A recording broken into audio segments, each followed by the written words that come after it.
Cerita seorang laki-laki dan perempuan yang hidup sederhana bersama seorang kakek. Kakek semakin tua dan meninggal. Sebelum meninggal, kakek telah menjodohkan mereka berdua. Siapa sangka dua anak manusia tersebut berasal dari dua keluarga yang sangat kaya, tetapi mereka memiliki dendam tersembunyi. Yuk ikuti kisahnya. Jangan lupa subscribe, like, dan komen agar Mimin semangat. Terima kasih. Episode 01 diusir dari rumah. Episode 02 membeli rumah. Episode 03 teman menertawakannya. Episode 04 pelayan merasa simpati. Diusir dari rumah. Episode 01. Bangun. Sebuah suara dingin terdengar di telinga Richard Cannon. Detik berikutnya, selimut pada dirinya benar-benar terangkat. Richard menggosok matanya dan menatap wanita itu. Dia menghela nafas dan merasa sedikit tidak nyaman.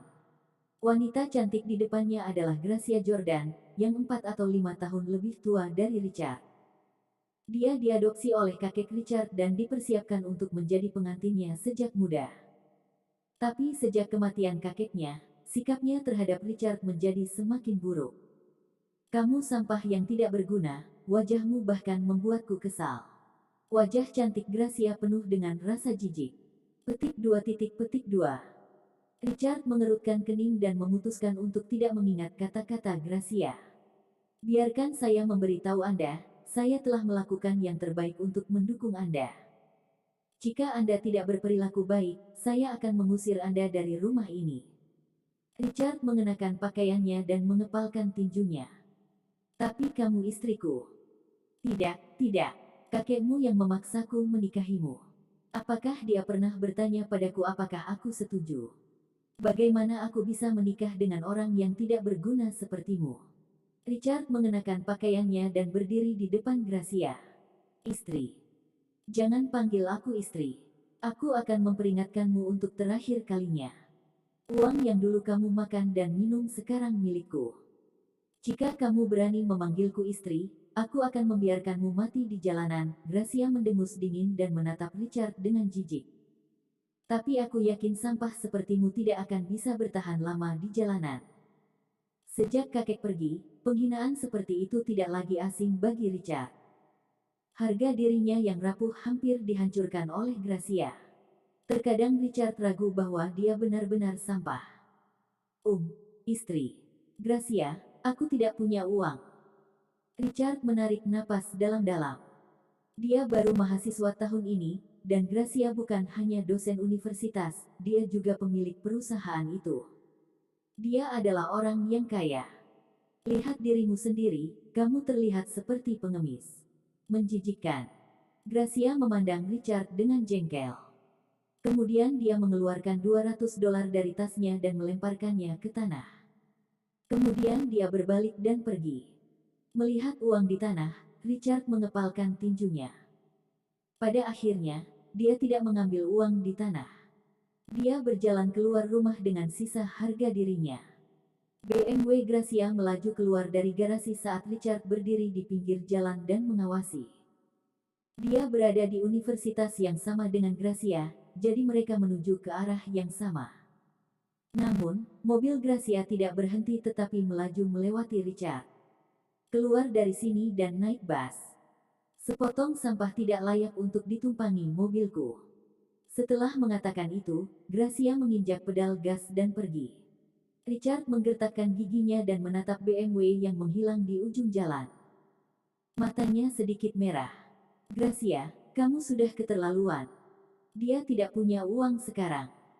Uang makan siangnya hari ini dipinjam dari teman-teman sekelasnya, dan hari ini adalah hari untuk mengembalikan uang itu. Sayangnya, $200 itu terlalu membebani, dan dia tidak bisa mengambilnya. Ketika dia tiba di sekolah, ketakutan terburuknya menjadi kenyataan. Begitu dia berjalan ke gerbang sekolah, Richard kebetulan bertemu dengan seorang siswa yang meminjamkan uang kepadanya. Lara Jean sedang membeli teh susu di luar gerbang sekolah. Ketika dia melihat Richard, yang dalam keadaan kehilangan, dia mengulurkan tangan dan berkata, "Richard, sudah waktunya untuk mengembalikan uang saya, bukan?" Richard ingin mengubur dirinya sendiri karena malu. Dia menggaruk rambutnya dan berkata dengan malu, Baiklah, beri aku 1 hari lagi, aku akan melakukan pekerjaan paruh waktu. Aku akan mengembalikan uangmu paling lambat besok. Tidak, sudah berapa lama kamu menunda? Kamu harus mengembalikan uang itu kepadaku hari ini. Lara berkata dengan dingin, dan tidak ada ruang untuk negosiasi dalam nada suaranya. Richard menghela nafas. Tapi aku tidak punya uang sekarang. Kamu tidak punya uang. Apakah kamu tidak punya orang tua untuk memintanya? Apakah kamu yatim piatu? Anda. Richard mengepalkan tangannya erat-erat. Sepanjang ingatannya, dia tinggal bersama kakeknya. Namun, dipanggil yatim piatu oleh Lara membuatnya semakin merasa tidak nyaman. Kamu benar-benar yatim piatu. Yah, aku akan memberimu perpanjangan sampai sore ini, tetapi kamu harus membayar saya 400. Jika kamu tidak membayar saya kembali, saya akan meminta pacar saya untuk membawa seseorang untuk berurusan bersamamu. Lara memperingatkan dan pergi. Jika Anda tidak membayar saya kembali, saya akan meminta pacar saya untuk membawa seseorang untuk berurusan dengan Anda. Lara memperingatkan dan pergi. Richard berdiri diam di jalurnya. Dia sangat sedih. Dia sudah cukup dengan penghinaan seperti itu. Saat Richard sedang memikirkan pekerjaan paruh waktu apa yang akan dia lakukan, teleponnya berdering. Richard melihat ide penelepon dan melihat bahwa itu ternyata nomor asing. Dia takut itu mungkin penipu. Namun, ketika dia memikirkan perekrutan tentara bayaran online di Suriah yang cukup populer baru-baru ini, menawarkan $8.000 sehari, dia menjadi tertarik lagi. Meskipun dia tahu itu bisa menjadi penipuan, jika itu benar, dia pasti akan pergi ke Suriah tanpa ragu-ragu. Halo, sapa Richard. Tak disangka, serentetan kata dalam bahasa Mandarin dari ujung telepon. Richardi, aku ibumu. Richard terkejut. Dia pertama kali merasa bahwa dia telah diolok-olok oleh orang lain, tetapi kemudian dia merasa sangat sedih. Bagaimana dia bisa memiliki seorang ibu? Richardi, jangan salahkan saya. Saya tidak punya pilihan selain pergi ke luar negeri tahun-tahun ini, tetapi sekarang saya akhirnya bisa kembali ke rumah. Saya akan mencoba yang terbaik untuk menebus waktu yang hilang dengan Anda. Saya akan mentransfer $5 juta dan Anda dapat menggunakannya terlebih dahulu. Jika semuanya habis, hubungi saya. Percakapan aneh itu berakhir dengan suasana yang aneh. Segera setelah panggilan berakhir, sebuah pesan masuk. Akun Anda dengan nomor akhir 0123 telah dikreditkan dengan $5 juta dan saldo saat ini adalah $5,83. Richard tercengang. Ibunya, yang belum pernah dilihatnya, benar-benar memberinya $5 juta. Dia melihat pesan teks dan menghitung angka 0, lagi dan lagi, berulang kali mengkonfirmasi lebih dari selusin kali, dan kemudian pergi ke ATM untuk memeriksa apakah itu benar. Dia sangat gembira. Itu 5 juta. Terlebih lagi, ibu misteriusnya yang dengan santai memberinya uang saku. Bahkan Gracia yang sibuk dengan bisnisnya memiliki kurang dari $1 juta termasuk mobil dan tabungannya. Richard terkikik dan berjalan ke kampus. Pada saat ini, Gracia, yang pergi ke gedung umum untuk kelas, berkata dengan jijik setelah melihat Richard, "Mengapa kamu tidak di kelas tetapi malah tertawa di sini dengan bodoh?" "Aku tidak akan ke kelas lagi." Richard berdiri di tempatnya dan memperhatikan Gracia dengan tenang. Gracia merasa sedikit aneh. Dia sepertinya melihat sorot percaya diri di mata Richard. Bukankah dia masih menjadi sampah yang tidak berguna? Beraninya dia berdebat dengannya. Gracia marah. "Beraninya kamu berbicara kembali padaku. Jika kamu punya nyali, jangan datang ke rumahku hari ini." Richard juga lelah diperlakukan dingin oleh Gracia. Dia berkata dengan jijik, "Saya tidak akan kembali, saya akan tidur di tempat lain." Apakah ini lelucon? Sekarang aku punya $5 juta, aku tidak perlu melihat wajah Gracia yang tidak bahagia lagi, pikir Richard pada dirinya sendiri. "Kamu hebat. Aku ingin melihat seberapa berani kamu. Mulai sekarang, jika kamu berani memasuki rumahku, aku akan mematahkan kakimu." Richard mengabaikan Gracia dan langsung berbalik dan meninggalkan sekolah. Gracia menghentakkan kakinya dengan marah, tetapi dia tidak bisa berbuat apa-apa, jadi dia berbalik dan pergi ke kelas. Richard, yang telah meninggalkan sekolah, naik taksi ke agen real estate di pusat kota. Dengan uang sebanyak itu, hal pertama yang ingin dilakukan Richard adalah memiliki rumah sendiri. Setelah mendorong pintu terbuka dan masuk, karyawan agen real estate tidak memperhatikan Richard, yang berpakaian biasa. Orang seperti ini entah sedang mencari pekerjaan paruh waktu, mengemis makanan, atau tipe orang yang tertarik membeli apapun tapi hanya mencoba menikmati ruangan ber-AC. Kemudian, ketika manajer toko keluar dari kantor, karyawan yang malas itu bergegas dan bertanya, "Tuan, apa yang Anda inginkan?" "Aku ingin membeli rumah." "Untuk membeli rumah?" Mata besar Natalie Xavier menyipit. Dia menatap Richard dengan hati-hati untuk waktu yang lama. Dia telah menjadi agen real estate begitu lama, tetapi dia jarang salah menilai seseorang. Mungkin ada 1 dari 1.000 pelanggan yang akan membeli rumah di usia kurang dari 20 tahun seperti Richard, tetapi semuanya mengenakan setelan bermerek dan mengendarai mobil sport kelas atas. Pak, sebagai informasi, rumah termurah di kota ini sekitar 12.000 per persegi. Apakah Anda yakin ingin membelinya? Natalie tidak ingin membuang waktu untuk orang seperti ini, jadi nada suaranya menjadi tidak sabar. Membeli rumah episode 02. Ya saya. Yang termurah adalah $12.000, yang berarti bahwa rumah seluas 100 meter persegi berharga sekitar $1 juta. Bahkan apartemen terkecil berharga 50 atau $60.000. Anda harus mendengarkan baik-baik, Tuan. Natalie Xavier sangat meremehkan orang seperti ini yang terlalu percaya diri dan menunda waktu dengan jahat. Yah, aku. Richard Cannon tidak menyelesaikan kata-katanya. Pada saat ini, seorang pria berperut buncit masuk ke agen real estate. Kalung emas di lehernya lebih tebal dari jari-jarinya, dan dia tampak seperti orang kaya pada pandangan pertama.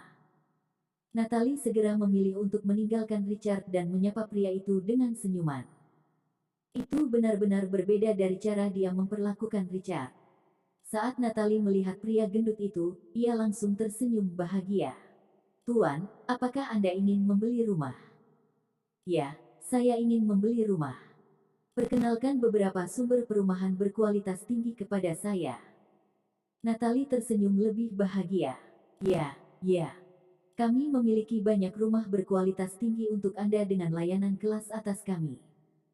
Tidak seperti beberapa orang yang datang kepada kami bahkan ketika mereka tidak mampu membelinya. Buang-buang waktu. Natalie menatap Richard dengan tatapan menghina saat dia berbicara, menyiratkan dan mengutuknya. Richard melihat sikap Natalie dan merasa putus asa. Dia sudah terbiasa dipandang rendah. Saat itu, dia tidak berani mengatakan apa-apa karena dia tidak punya uang. Tapi sekarang, dia punya $5 juta. Bagaimana dia bisa menelan penghinaan seperti itu? Di mana manajer Anda? Panggil manajer Anda.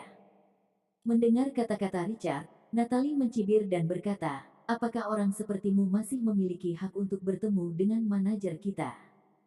Jangan mempermalukan diri sendiri di sini. Keluar dari sini. Tahukah kamu bahwa membuang-buang waktu memengaruhi berapa banyak uang yang kita miliki?" Membuat manajer berjalan perlahan saat ini. Sebagai industri jasa, bersikap kasar kepada pelanggan adalah hal yang tabu. Ada apa, Natalie? Natalie buru-buru menjelaskan, "Pak, si bodoh yang bangkrut ini tidak berusaha membeli rumah. Dia hanya ingin menikmati AC di sini. Saya akan segera mengeluarkannya dari sini." Manajer mengamati pakaian Richard dari atas ke bawah dan melihat bahwa dia berpakaian biasa. Memang, seperti yang dikatakan Natalie, dia tidak terlihat seperti orang yang mampu membeli rumah. Lebih penting lagi, dia terlalu muda untuk membeli rumah, karena dia terlihat baru berusia 18 atau 19 tahun. Tidak ada yang akan percaya bahwa dia memiliki kemampuan untuk itu. Richard tidak mengatakan apa-apa. Dia berdiri dan berjalan ke agen real estate di sebelah. Tidak mampu membeli rumah. Sepertinya Anda bukan satu-satunya agen real estate di sini. Natalie memandang rendah padanya. Bagaimana orang miskin sepertimu bisa membeli rumah? Kamu bahkan tidak mampu membeli toilet. Beberapa karyawan menertawakannya. Dia takut mempermalukan dirinya sendiri. Dia dengan cepat menemukan alasan untuk melarikan diri. Dia bilang dia ingin pergi ke sebelah, tapi dia mungkin mencoba memanfaatkan AC di sana juga. Masih berpura-pura bahkan ketika kamu pergi, cibir Natalie. Mereka akrab dengan agen real estate sebelah. Mereka juga tahu apakah mereka bisa menjualnya atau tidak.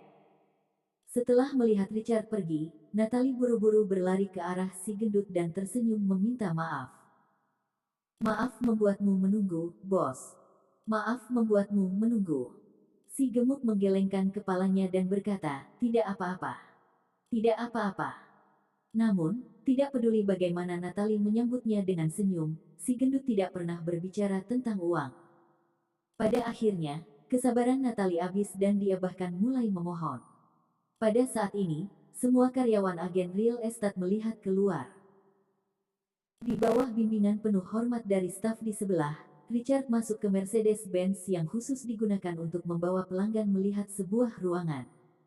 Apa yang sedang terjadi? Secara umum, hanya orang yang membeli rumah yang bisa masuk ke mobil ini. Apakah agen real estate sebelah tidak melihat bahwa bajingan ini tidak memiliki kemampuan untuk membeli rumah sama sekali? Si gendut melihat bahwa orang-orang di sini terganggu, jadi dia dengan cepat menyelinap keluar. Natalie berbalik dan menatap pelanggan yang baru saja menghilang. Dia sangat marah sehingga dia menginjak kakinya. Dia tidak menyangka bahwa si gendut, yang mengudara dan anggun, sebenarnya ada di sini untuk menikmati AC juga. Natalie memandang Richard dengan jijik dan semakin tidak menyukainya. Dia mencibir dan berkata, orang yang sok. Bahkan meniru orang lain untuk memeriksa rumah. Pada saat ini, seorang karyawan di sebelah datang dengan cepat. Dia membuka pintu dan berkata, terima kasih. Anda mengirim pelanggan yang begitu penting ke perusahaan kami. Kami tidak mengalami bisnis besar dalam 2 tahun terakhir. Hari ini adalah hari besar. Pelanggan penting. Wajah manajer menjadi gelap dan dia langsung bertanya, apa yang dia beli? Hehe, dia membeli rumah seharga lebih dari 3 juta dolar dengan setoran 1 juta dolar. Bisnisnya harus sukses. Terima kasih. Nanti saya akan mentraktir Anda secangkir teh susu. Setelah itu, karyawan itu naik Mercedes-Benz dan membawa Richard untuk melihat-lihat rumah. Benarkah? Membelinya. Wajah Natalie penuh dengan ketidakpercayaan. Melihat Richard, yang duduk di Mercedes-Benz dengan senyum di wajahnya, dia merasa sangat tidak nyaman. Bagaimana mungkin? Dia sangat miskin, bagaimana dia mampu membeli rumah? Memukul. Sebelum dia bisa menyalahkan dirinya sendiri, manajer itu mengangkat tangannya dan menamparkan wajahnya. Matanya hampir meledak dengan api. Lihat apa yang telah kamu lakukan. Jika transaksi berhasil, karyawan yang berurusan dengannya akan diberi komisi 5%, yang akan menjadi sekitar 150.000 dolar. Adapun manajer, dia akan mendapat komisi 10% sebesar 300.000 dolar. Tapi sekarang, manajer gemetar karena marah ketika dia memikirkan 300.000 dolar hilang dengan angin. Dia menendang Natalie dan berkata, keluar. Kamu dipecat. Keluar. Natalie juga kehilangan akal sehatnya. Mengabaikan rasa sakit di tubuhnya, dia dengan cepat berlari keluar dan melemparkan dirinya ke Mercedes. Dia mengetuk jendela berulang kali dan menatap Richard, terisak, Pak, saya minta maaf. Saya benar-benar minta maaf. Saya gagal mengenali kekayaan Anda sebelumnya dan saya sombong. Tolong beri saya kesempatan lagi. Rumah di sini. Richard menggelengkan kepalanya dan berkata, tidak apa-apa. Anda bisa menyimpannya untuk pelanggan lain. Setelah itu, Mercedes-Benz mulai terburu-buru. Natalie mengejarnya sepanjang jalan dan akhirnya duduk di tanah. Dia melihat dengan lemah ke arah Mercedes-Benz yang semakin jauh. Gedebuk.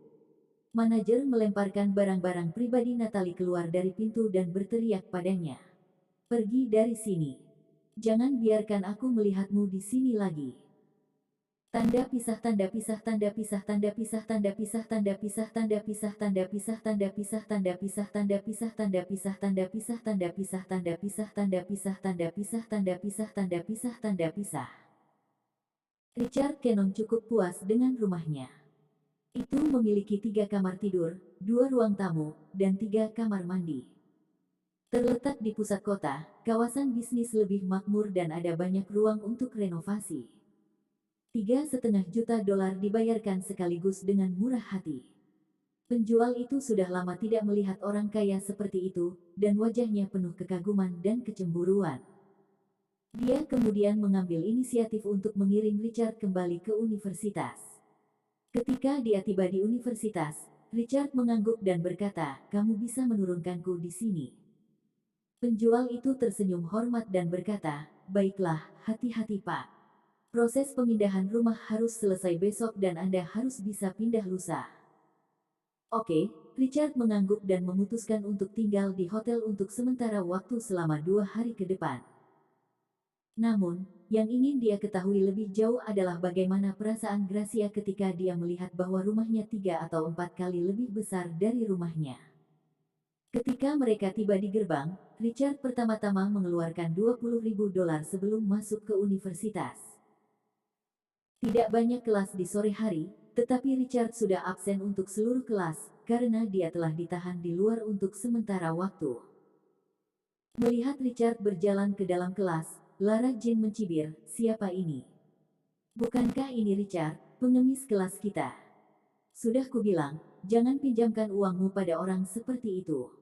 Dia bertindak seolah-olah Anda adalah penyelamatnya dan membungkuk kepada Anda.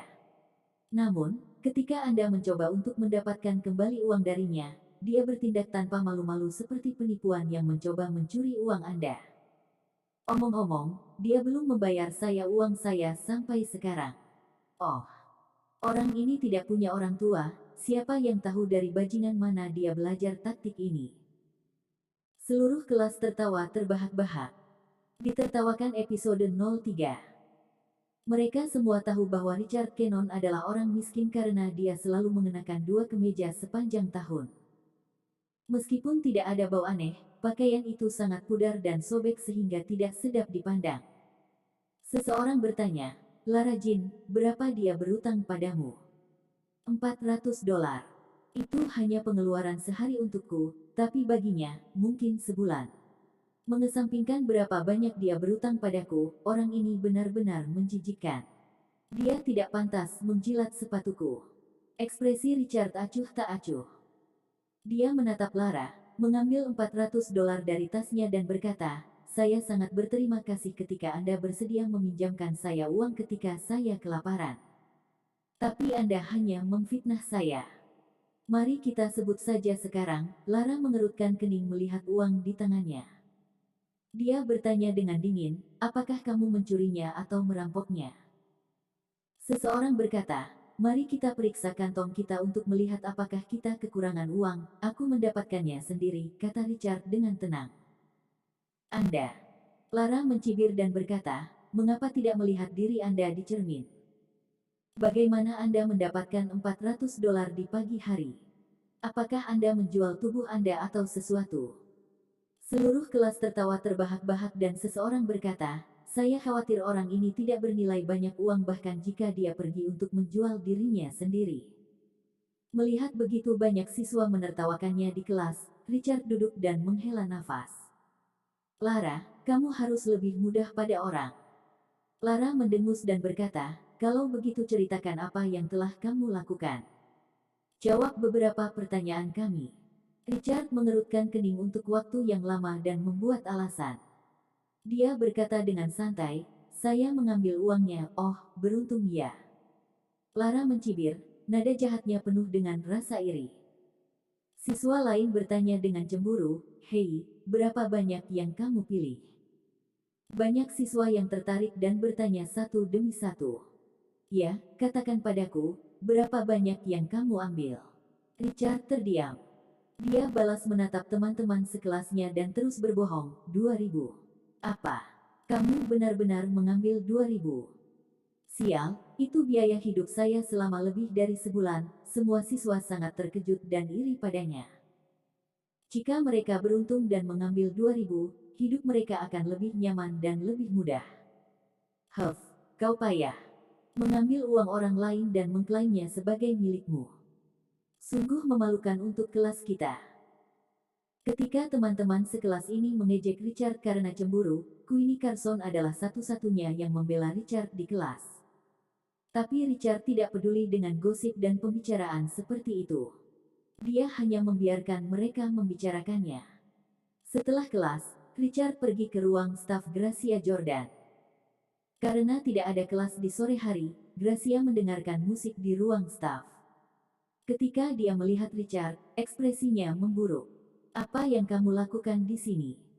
Bukankah aku sudah memberitahumu bahwa kamu tidak diizinkan mencariku di antara kelas?" Richard berkata dengan senyum masam, "Aku hanya ingin memberitahumu bahwa aku akan pindah hari ini." "Kamu akan pindah? Apakah kamu bercanda?" Gracia mencibir. Sejak muda, dia tumbuh bersama Richard. Mengetahui dia seperti punggung tangannya, bagaimana dia bisa pindah? Apakah dia ingin tidur di jalanan? Tapi dia pemalu sebagai seorang anak, bahkan bersikeras untuk menggunakan dia sebagai bantal tubuhnya ketika tidur. Jika bukan karena kematian kakeknya, Tuhan tahu berapa lama dia harus dipeluk olehnya untuk tidur. Orang seperti itu tidur di jalanan. Dia bahkan tidak akan berani melakukan itu jika dia memiliki keberanian 10 kali lipat. "Aku tidak bercanda denganmu. Aku akan pindah hari ini," kata Richard serius. "Yah, mari kita lihat berapa lama kamu bisa. Jangan datang padaku mengemis seperti anjing. Aku tidak akan." Setelah Richard selesai berbicara, dia berbalik dan meninggalkan kantor. Gracia menatap sosoknya yang pergi sambil berpikir. Di masa lalu, tidak peduli berapa banyak dia memarahinya, dia tidak akan berani berbicara kembali. Tuhan tahu apa yang terjadi padanya hari ini. Tiba-tiba, teleponnya berdering. Setelah mengangkat telepon, dia dengan cepat mengubah nada suaranya dan berkata, "Halo, Direktur Chester, apa yang terjadi padamu tiba-tiba meneleponku seperti ini?" Suara pria paruh baya terdengar dari ujung telepon. "Gracia, saya mendengar bahwa bisnis perusahaan pelatihan Anda tidak berjalan dengan baik baru-baru ini. Apakah Anda ingin saya memperkenalkan beberapa bisnis kepada Anda?" Hati Gracia dipenuhi dengan sukacita. Bisnisnya di perusahaan pelatihan bisa dikatakan sangat buruk. Sudah sangat sulit baginya untuk membuat kemajuan. Jika dia tidak menunjukkan perbaikan lagi, dia takut dia harus menutup perusahaan dalam waktu kurang dari setahun. Dia sudah kehilangan lebih dari $100.000 dalam 2 bulan terakhir. Itu juga karena dia baru-baru ini melampiaskan semua kemarahannya pada Richard. Setelah mendengar proposal bisnis Direktur Chester, senyum muncul di wajahnya. "Ya, terima kasih telah menjagaku, Direktur Chester. Nah, kamar No. 1218 di Hotel Train malam ini. Kemarilah." Sebuah hotel. Gracia sedikit takut. "Direktur Chester, mengapa saya tidak mentraktir Anda ke hotel bintang 5 di daerah perkotaan?" "Sebuah hotel? Ada apa? Kamu bahkan tidak memberiku muka." "Tidak, tidak. Hanya saja hotel." Segera terdengar suara keras dari telepon, "Huff, lupakan saja jika kamu tidak datang. Bisnis ini diberikan oleh perusahaan teman saya sebagai karyawannya perlu dilatih. Anda harus tahu berapa banyak uang yang dapat Anda hasilkan dari perusahaan besar dengan 50 hingga 60 orang. Jika Anda tidak datang, saya tidak akan memaksa Anda." Gracia sangat bertentangan. Dia tidak ingin pergi, tetapi dia juga tidak ingin menyia-nyiakan kesempatan ini. Tepat ketika dia ingin bernegosiasi, dia tiba-tiba menutup telepon. "Jika saya tidak mengambil risiko, saya takut saya akan bangkrut." Dia memutuskan untuk mengambil risiko. Setelah meninggalkan sekolah, dia pulang ke rumah, berencana untuk hanya merapikan dan mengganti pakaiannya. Namun, ketika dia baru saja tiba di pintu rumahnya, dia melihat Richard keluar dari rumah dengan sebuah koper. Keduanya saling berpandangan. Richard berkata, "Istri." Begitu dia berbicara, Gracia berkata dengan jijik, "Jangan panggil aku seperti itu." Gracia, tidak peduli apa, kamu telah merawatku selama hampir setahun setelah kematian kakek, jika kamu...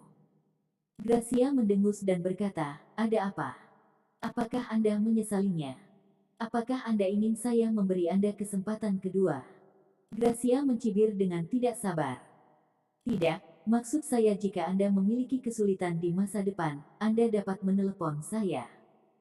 Richard mengangguk sebelum berjalan melewati Gracia. Lagi pula, dia dan Gracia telah tidur di ranjang yang sama begitu lama. Dia masih memiliki beberapa perasaan untuknya di dalam hatinya. Gracia juga linglung sejenak. Dia tidak menyangka bahwa pria ini, yang dia pandang rendah, akan mengucapkan kata-kata yang menghibur hari ini. Seolah-olah dalam keadaan kesurupan, dia telah menemukan seseorang untuk diandalkan. Tapi kemudian, dia tersenyum dingin dan berkata, "Katakan padamu. Apa untungnya bagi saya? Bisakah Anda memberi saya uang atau membawakan saya beberapa pelanggan? Anda tidak bisa memberi saya apapun dan Anda bahkan tidak mampu membeli makanan. Ingin aku memberitahumu." Richard mengangkat bahu. Dia masih memiliki lebih dari $1 juta di tangannya. Bahkan jika itu tidak cukup, dia masih memiliki ibunya. Uang akan ditransfer ke rekeningnya hanya dengan panggilan telepon. "Jika Anda membutuhkan uang, saya dapat memberikannya kepada Anda." Gracia dengan lemah melambai dan mencibir, "Kamu sebaiknya menyimpan uang untuk membeli mie instan sendiri." Richard tidak membela diri. Dia pergi dengan kopernya. Richard berjalan dengan kopernya sebentar. Setelah menanyakan tentang hotel di dekatnya, dia naik taksi dan pergi ke Hotel Triumph. Bangunan-bangunan megah, dekorasi megah dan interior Eropa yang mewah mengejutkannya sampai ke intinya. Ini adalah hotel tersibuk di kota, yang kamar standar termurahnya berharga setidaknya $800. Di masa lalu, Richard tidak berani berpikir bahwa dia bisa menghabiskan waktu di tempat seperti itu, tetapi sekarang berbeda. Ketika Richard hendak masuk, dia melihat mobil Gracia berbelok masuk dan berkemas di tempat parkir. Richard sangat terkejut sehingga dia bersembunyi dengan tergesa-gesa. Ini hotel. Apa yang dia lakukan di sini? Richard merasa sangat pahit di hatinya. Apakah istrinya akan tidur dengan pria lain? Meskipun keduanya tidak mendapatkan akta nikah dan itu hanya pengaturan kakek, dia merasa sangat tidak nyaman ketika dia berpikir bahwa wanita yang pernah dia pegang akan tidur dengan pria lain. Setelah Gracia masuk, Richard mengambil barang bawaannya dan masuk juga. Begitu dia memasuki pintu, dia mendengar suara aneh berkata, "Ya Tuhan, siapa ini? Bukankah ini Richard?" Richard menoleh dan melihat Lara berjalan masuk dengan pacarnya, Conrad Lee, dalam pelukannya. Wajah Lara penuh dengan cemoohan seolah-olah Richard tidak memenuhi syarat untuk datang ke hotel kelas atas seperti itu. "Siapa ini?" Conrad bertanya dan melirik Richard dengan santai. "Richard Cannon, teman sekelas saya katakan, orang ini mengambil $2.000, tetapi dia tidak mengembalikannya dan malah membelanjakannya untuk dirinya sendiri. Saya sangat mengagumi orang seperti ini." Conrad melirik Richard, sudut mulutnya berkedut sarkasme. "Haha, mungkin sampah seperti itu belum pernah melihat $2.000 sebelumnya. Jangan bicara omong kosong dengan sampah seperti ini. Ayo cepat masuk, sayang." Lara memegang lengan Conrad seolah-olah dia tidak sabar untuk memasuki hotel. Richard sedikit mengernyit dan mengabaikan mereka, menyeret kopernya ke dalam hotel. "Tolong kamar standar." Conrad mengeluarkan kartu identitasnya, dan Lara mengikutinya sedikit. Staf cantik di meja depan memeriksa database hotel dan berkata, "Maaf, kamar standar hari ini sudah penuh dipesan." Ah, wajah Lara penuh dengan ketidakpuasan dan kehilangan. Conrad terus bertanya, "Bagaimana dengan kamar yang lebih besar?" "Saya benar-benar minta maaf." Staf cantik di meja depan memeriksa lagi, nadanya sangat meminta maaf. "Hanya presidential suite yang tersedia saat ini." Conrad menyelidiki dengan hati-hati, "Suite presidensial. Berapa harganya?" Dia mengatakannya dengan nada ragu-ragu. "Bagi mereka, mereka biasanya mendapatkan kamar standar yang harganya beberapa ratus dolar ketika mereka mendapat kamar. Sebagai siswa, sudah cukup boros bagi mereka untuk menghabiskan beberapa ratus dolar seperti ini. Ya, itu 6.666 dolar untuk Presidential Suite. Konrad menggelengkan kepalanya dengan tergesa-gesa. Tidak, itu terlalu mahal. Lupakan saja, ayo cari hotel lain, gumam Lara dan menarik Konrad keluar. Tapi sebelum mereka keluar, mereka melihat Richard berjalan ke meja depan. Sampah ini benar-benar mengira dia kaya setelah memetik 2.000 dolar. Lihat saja pakaiannya yang tampak seperti pengemis. Beraninya dia mencoba memesan kamar di tempat seperti ini. Laras menyeringai. Konrad juga mencibir. Dia cukup yakin bahwa pria itu memiliki paling banyak 2.000 dolar untuknya.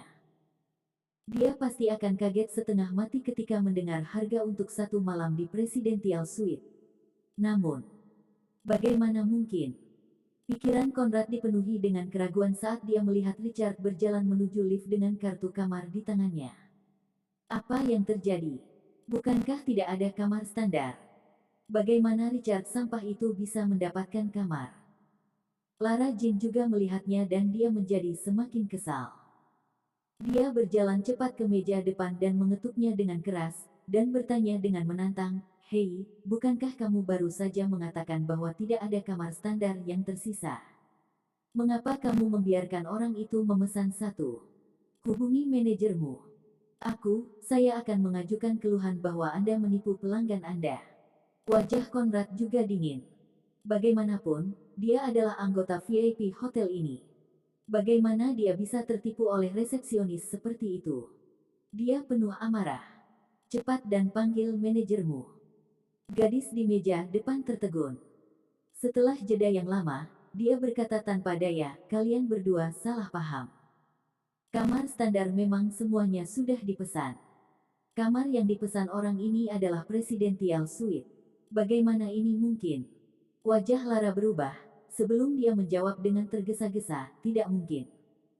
Bagaimana si idiot yang bangkrut itu bisa memesan kamar Presidential Suite?" Gadis di meja depan menyerahkan tanda terima yang baru saja dikeluarkan sekarang. Ketika mereka berdua melihat biaya pembayaran, wajah mereka berubah. Mungkinkah dia memilih lebih dari 2.000? Mungkin 20.000. Konrad hanya bisa memikirkan kemungkinan seperti itu.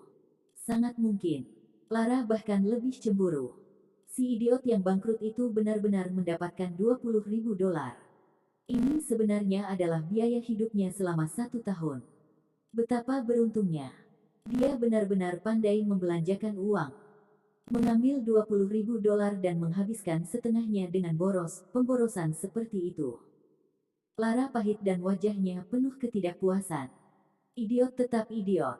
Dia mungkin berpikir bahwa dia kaya dengan sedikit uang. 20.000 dolar adalah penghasilan ayahku selama 3 atau 4 hari, tetapi ayahku tidak akan pernah menyia-nyiakannya dengan memesan kamar presidensial. Beraninya seorang idiot yang bangkrut seperti dia bahkan menghabiskan keberuntungannya yang tipis seperti itu. Lucu. Richard tertawa meremehkan. Richard meletakkan barang bawaannya di kamarnya dan turun untuk makan. Ketika Lara melihat Richard turun dari lift, dia memikirkan sesuatu dan berbisik kepada Konrad, "Pecundang ini suka pamer, kan? Mengapa kita tidak bermain-main dengannya sebentar?" Konrad bingung. Tapi bagaimana caranya? Lara tersenyum dan berteriak pada Richard, "Hei, Richard." Pelayan merasa simpati episode 4. Mendengar suara dari meja depan, Richard terkejut melihat dua orang ini belum pergi. "Kemana kamu pergi?" tanya Laras. Richard menjawab, "Untuk mendapatkan sesuatu untuk dimakan." "Makan?" Lara sedang merenung dalam diam. Untuk sampah seperti Richard, dia mungkin lebih suka makanan cepat saji di jalanan bahkan setelah hidup mewah. Bagaimanapun, dia masih bagian dari rakyat jelata kelas rendah yang tidak akan pernah bisa menaiki tangga kekayaan. Dia terbatuk dan berkata dengan serius, "Richard, aku meminjamkanmu uang dan kamu belum berterima kasih padaku, kan?" Meskipun Richard merasa jijik dengan kata-kata Lara, dia mengangguk dengan tenang. Meskipun dia telah meminjam $200 darinya dan akhirnya dipaksa untuk membayar kembali $400, terbukti bahwa tanpa $200, dia akan kelaparan sejak lama. Berterima kasih adalah apa yang harus saya lakukan. Lara mencibir dan melanjutkan, saya dan pacar saya belum makan. Maukah Anda mengundang kami makan di hotel ini? Richard mengangguk. Oke. Dia mengambil umpannya. Lara dan Conrad saling berpandangan. Mereka pernah makan di sini sebelumnya. Meskipun mereka memesan hidangan paling biasa, harganya setidaknya $1.000 untuk beberapa hidangan. 3 orang akan menelan biaya setidaknya $2.000. Richard tidak diragukan lagi suka pamer, dia bahkan langsung menyetujuinya. Terima kasih. Ayo pergi, aku sangat lapar. Lara tersenyum sambil memegang lengan Conrad dan berjalan ke restoran. Richard mengikuti mereka. Mereka bertiga menemukan tempat di restoran dan duduk. Segera, pelayan datang dengan menu dan berkata, "Selamat malam. Kami memiliki penawaran khusus hari Jumat untuk set hidangan di sini. 3 hidangan daging, 1 hidangan vegetarian, dan 1 sup hanya dengan $667. Maukah Anda memikirkannya?" Tanda tanya petik 2. Pelayan tahu bahwa mereka bertiga adalah siswa, jadi dia merekomendasikan pilihan yang lebih murah untuk mereka. Lara buru-buru menggelengkan kepalanya dan cemberut, "Aku tidak mau menyiapkan piring." "Aku juga tidak menginginkannya," Conrad setuju. Lara memandang Richard dan bertanya dengan licik, "Richard, untuk berterima kasih padaku, kamu tidak akan mentraktirku untuk mengatur piring, kan?" Richard berkata dengan santai, "Baiklah, Anda dapat memesan apapun yang Anda suka." "Serius? Apapun yang aku suka?" Lara mendengus dan memutar matanya. "Berapa banyak Anda benar-benar harus meminta saya untuk hanya memesan apapun yang saya suka?" Sangat megah. Lara, tentu saja, sangat senang mendengarnya. Dia mengambil menu dan menunjuk apapun yang dia suka. Dia memesan total 7 hidangan, dan pada titik ini, bahkan ekspresi pelayannya sedikit aneh. Semua hidangan ini adalah hidangan mahal yang direkomendasikan oleh Triumph Hotel, dengan biaya total sekitar $4 hingga $5.000. Menilai bahwa mereka adalah siswa, bagaimana mereka bisa membeli hidangan mahal seperti itu? Dia menegaskan sekali lagi, "Apakah Anda yakin ingin memesan begitu banyak?" Setiap hidangan di Triumph Hotel tidak hanya berkualitas tinggi, tetapi juga dalam jumlah besar. Secara umum, 4 atau 5 hidangan seharusnya cukup untuk 3 orang. Lara memandang Richard, mencoba merasakan kepanikan dari ekspresinya. Dia tersenyum dan bertanya, "Saya akan mengkonfirmasi jika Anda tidak memiliki sesuatu untuk ditambahkan." Richard mengangguk santai. "Ya, itu saja." Pelayan itu menatap Richard dengan penuh simpati. Pada pandangan pertama, dia tahu bahwa Richard telah ditipu dengan kejam. Namun, dia tidak punya pilihan selain mengambil menu dan pergi. Tak lama kemudian, hidangan disajikan. Ada banyak hidangan, dan mereka bertiga pasti tidak bisa menghabiskan semuanya. Lara hanya makan 2 potong daging sapi sebelum mendapat ide yang lebih jahat. "Richard, sepertinya aku memesan terlalu banyak hidangan. Karena ada begitu banyak hidangan di sini, apakah kamu keberatan jika aku mengundang beberapa teman untuk datang dan makan bersama? Ini akan lebih hidup." Richard berkata dengan acuh tak acuh, "Baiklah, terserah Anda." Lara menatap wajah tenang Richard dan mencibir dalam hatinya. Pada saat ini, dia masih berpura-pura murah hati. Karena akan ada lebih banyak orang nanti, tidak apa-apa jika kita menambahkan beberapa hidangan lagi, kan? Richard mengangguk. Lara dan Conrad saling berpandangan dan tertawa kecil. Kemudian mereka membenamkan kepala mereka ke dalam makanan mereka dan melanjutkan makan. Tidak lama kemudian, 2 wanita cantik datang dengan pacar mereka. Richard mengenal 2 wanita cantik ini. Yang satu bernama Moon Cherise dan yang satu lagi bernama Tia Thomas. Namun, dia tidak mengenal kedua pria itu. Mereka berdua bergegas setelah mendengar Lara mengklaim bahwa ada orang idiot yang mentraktir mereka makan di Triumph Hotel. Ketika mereka datang dan menyadari bahwa si idiot itu adalah Richard Cannon, wajah mereka penuh dengan ketidakpercayaan. Dia duduk dan berbisik di telinga Lara, "Bukankah ini Richard? Apakah dia punya uang?" Lara berkata dengan suara rendah, "Idiot ini memiliki keberuntungan karena dia mengambil banyak uang." Mengatakan ini, Lara memanggil pelayan. 4 orang yang baru datang memesan hidangan, yang harganya sekitar 4 atau 5.000. Semua hidangan berharga lebih dari 10.000, dan Richard cukup yakin sudah sekarat di dalam. Lara menertawakan penderitaan Richard. Hidangan segera disajikan. Ketiga pasangan itu makan dengan gembira. Namun, tidak ada yang berbicara dengan Richard karena mereka benar-benar mengisolasinya. Richard juga tidak mengatakan apa-apa dan memakan makanannya sendiri dengan tenang. Setelah beberapa saat, karena dia hampir selesai makan, dia memanggil pelayan. Pelayan bergegas membawa tagihan dan berkata dengan hormat, "Tuan, totalnya adalah $9.302. Dia memandang Richard yang berpakaian murah dan bertanya-tanya bagaimana dia akan membayar. Lara, Conrad, dan 4 orang lainnya yang datang setelahnya menatap Richard dengan tatapan jahat. Mereka sangat senang karena mereka ingin melihatnya mempermalukan dirinya sendiri. Namun, Richard mengeluarkan uang 10.000 dari tasnya dan mata Lara terbuka.